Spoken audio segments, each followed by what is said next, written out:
Yo, what's up, everyone? Are you falling to pieces? Oh, I'm not falling to pieces.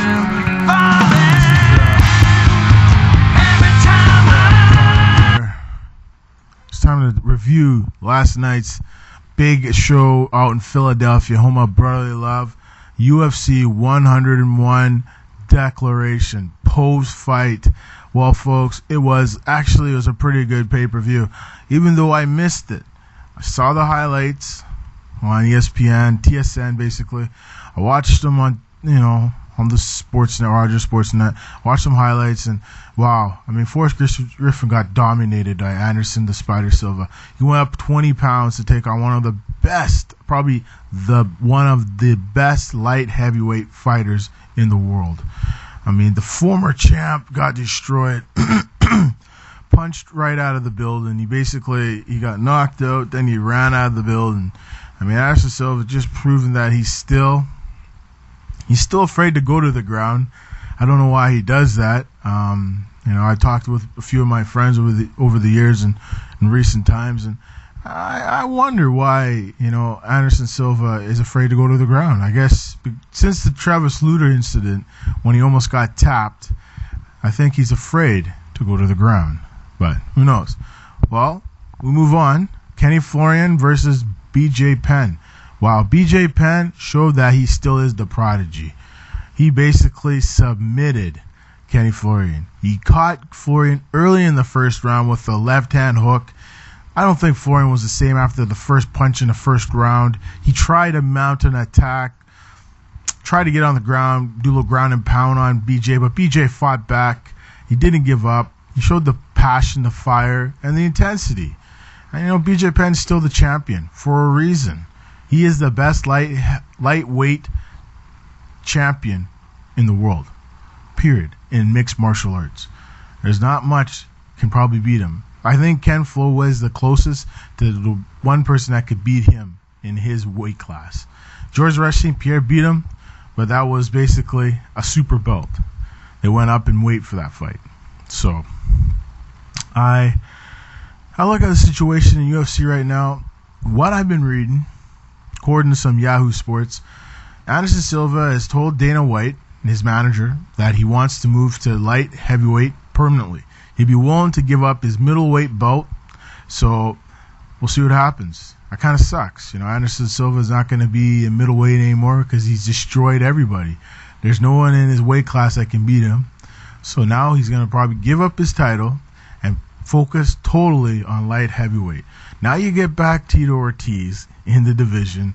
It's just getting interesting. You have Rampage Jackson, Rashad Evans, Mauricio Shogun Rua will be taking on the Tiger, the Lion, Luita Mochida in October for the title. So, it's probably one of the toughest divisions in sports in terms of mixed martial arts.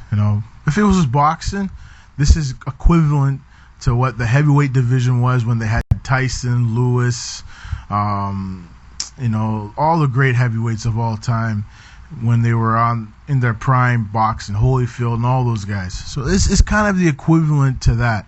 It's so many big names in the light heavyweight picture right now. It's crazy.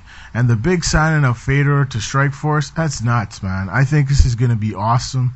I can't wait to get to watch Fedor on CBS later this year. It's going to be sweet. Hopefully he takes on Alistair Overeem. Hopefully he doesn't get injured again. Well, next weekend, Gina Carano will be taking on Christine Cyborg Santos.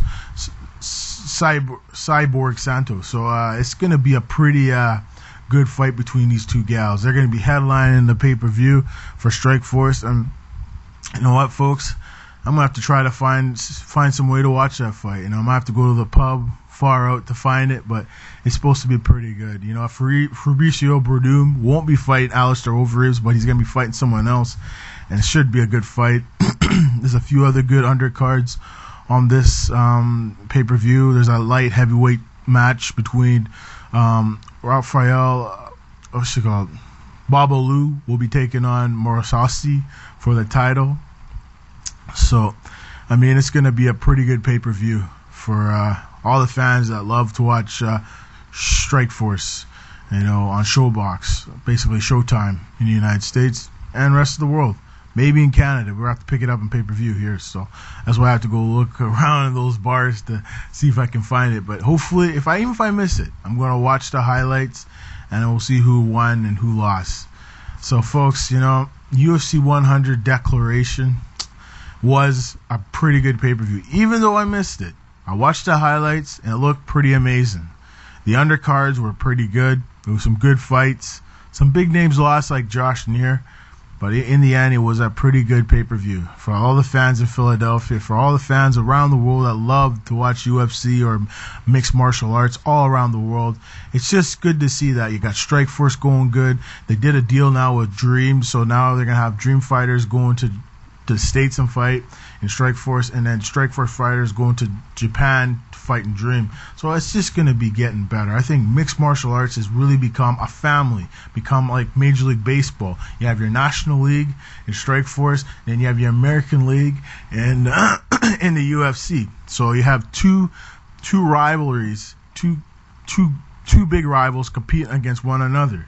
But in the end, Scott Coker and Dana White have been friends for more than 20 years. So it's not really much of a competition between the two guys. It's basically one day Fedor will probably go to UFC. It's just a matter of time. Once he leaves M1, I can guarantee you what I've been hearing, y'all go to UFC. So I say in a couple years, you'll probably see Fedor Emelianenko in the UFC. He'll be a bit more older.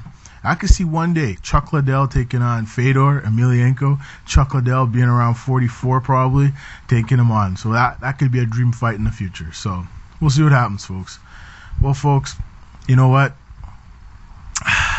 I'm sorry to say, but this is the end of the broadcast. Thanks for watching. For UFC 101, for UFC 101 Declaration post-fight review, my name is Mark Spencer, and next time, folks, I'll have my analysts talking some UFC with me again. So y'all take care. Hope you enjoyed UFC 100 and 101, and I can't wait to UFC 102. My guy, the natural Randy Couture, will be taking on Nogueira, so it should be a good fight. So I can't wait. Take care, everyone. Bye-bye.